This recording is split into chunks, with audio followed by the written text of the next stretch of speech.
പക്ഷെ മനസ്സിനെ ഞെക്കുന്ന ഒരു കാര്യം അവതരിപ്പിക്കാനാണ് ഞാൻ ഇവിടെ വന്നത്. ഞെട്ടരുത്. രാഹുൽ മാങ്കൂട്ടത്തിനെതിരെ യൂത്ത് കോൺഗ്രസ് വാട്സ്ആപ്പ് ഗ്രൂപ്പിൽ രൂക്ഷ വിമർശനവുമായി വനിതാ നേതാവ് രംഗത്ത് വന്നു.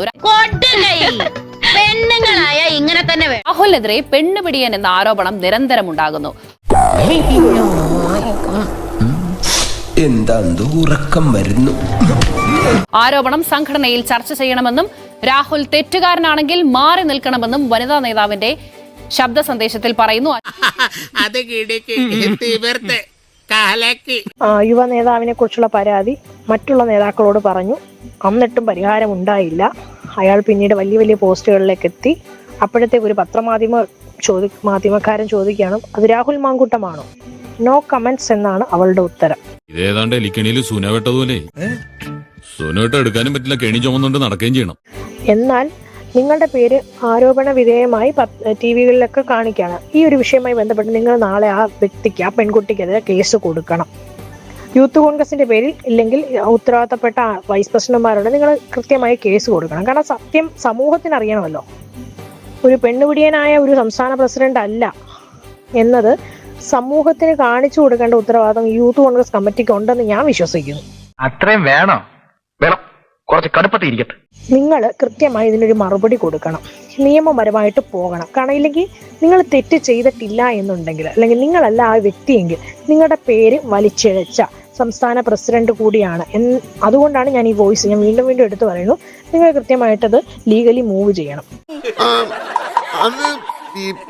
അങ്ങനെ പാർട്ടിക്കുള്ളിൽ നിന്ന് തന്നെ എതിർപ്പുകൾ ഉയർന്നു തുടങ്ങിയിരിക്കുകയാണ്. തൽക്കാലം പ്രതികരിക്കേണ്ട എന്ന KPCC നേതൃത്വത്തിന്റെ നിലപാട് അതങ്ങനെ തുടർന്നു പോകാൻ സാധിക്കുകയില്ലല്ലോ. ബിജു, അങ്ങനെയാണ്. അതായത് ഹ്യൂ കെയർസ് എന്നുള്ളതല്ല, ചിലരൊക്കെ കെയർ ചെയ്യുന്നു എന്നുള്ളതാണ് ഇതിന്റെ ഒരു തെളിവ്. അല്ലെങ്കിൽ ചിലരൊക്കെ ഈ വിഷയം ഗൗരവമായി എടുക്കുന്നു എന്നുള്ളതിൻ്റെതാണ്. അവരുടെ തന്നെ വാട്സപ്പ് ഗ്രൂപ്പിൽ ഇത്തരത്തിലൊരു ശബ്ദ സന്ദേശം, അതൊരു പ്രധാനപ്പെട്ട നേതാവാണ് ഈ ശബ്ദ സന്ദേശം അയച്ചിരിക്കുന്നത്. അതായത് പെണ്ണുപിടിയൻ എന്ന ഒരു വാക്ക് പലപ്പോഴായി കേൾക്കുന്നു. കുറച്ചുകൂടെ മാന്യതയോടെ സംസാരിക്കണം. ഞാനൊരു സെലിബ്രിറ്റിയാണ്, അത് ഓർമ്മ വേണം. നിങ്ങൾ അതല്ല എന്ന് തെളിയിക്കാനുള്ള ഒരു ആർജവം കാണിക്കണം. അതിന് പരാതിയുമായി പോകണം. അത്തരത്തിൽ ആക്ഷേപം ഉന്നയിക്കുന്നവർക്കെതിരെ പരാതി ഉന്നയിക്കണമെന്ന് വളരെ ഒരു ന്യായമായും ഒരുപക്ഷെ ഒരു സംസ്ഥാന അധ്യക്ഷന്റെ ആ ഒരു ഗ്രൂപ്പിൽ വന്നിരിക്കുന്ന ഒരു വനിതാ നേതാവിന്റെ പ്രതികരണമാണ്. വടി കൊടുത്ത് അടി വാങ്ങുന്ന പരിപാടിയാണല്ലോ ബാബു. പക്ഷെ ഇതിനെല്ലാം തന്നെ മറുപടി വരേണ്ടത് ആ നേതാവിന്റെ ഭാഗത്തു നിന്ന് തന്നെയാണ്. ആ നേതാവിന്റെയും ആ നേതാവിന്റെ പാർട്ടിയെ നയിക്കുന്ന ചില നേതാക്കളും ആ വിഷയത്തിൽ പ്രതികരിക്കുമെന്ന് മനസ്സിലാക്കുന്നു.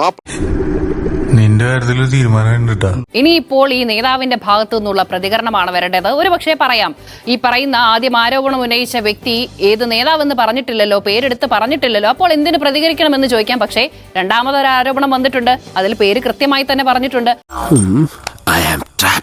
അതുകൊണ്ട് തന്നെ യുവനേതാവ് പ്രതികരിച്ചേ മതിയാവുകയുള്ളൂ. അതോടൊപ്പം തന്നെ ഏറ്റവും വലിയ പ്രശ്നം, ഈ ഒരു പരാതിയുമായി ഈ പറയുന്ന നേതാവിന്റെ പാർട്ടി നേതാക്കളെ കണ്ടപ്പോൾ, മുതിർന്ന നേതാക്കളെ കണ്ടപ്പോൾ അവർ അതിനോട് സ്വീകരിച്ച സമീപനം തന്നെ നിരാശയാക്കി എന്നുള്ള കാര്യം റിനി പറയുന്നുണ്ട്. അതിനും നേതൃത്വം ഉത്തരം പറയേണ്ടി വരും. ഈശ്വര, ഇതൊക്കെ എന്റെ തലയിലാവൂലോ. അതെങ്ങനെ നിന്റെ തലയിലാവണം? പിന്നെ നീ കയറിയേക്കോ? ഞാനാക്കണ, ഞാൻ അതിന്റെ ഒരു കുറവ് മാത്രമേ ഉള്ളൂ. തൽക്കാലം ഇത്രയും മതി. വരട്ടെ.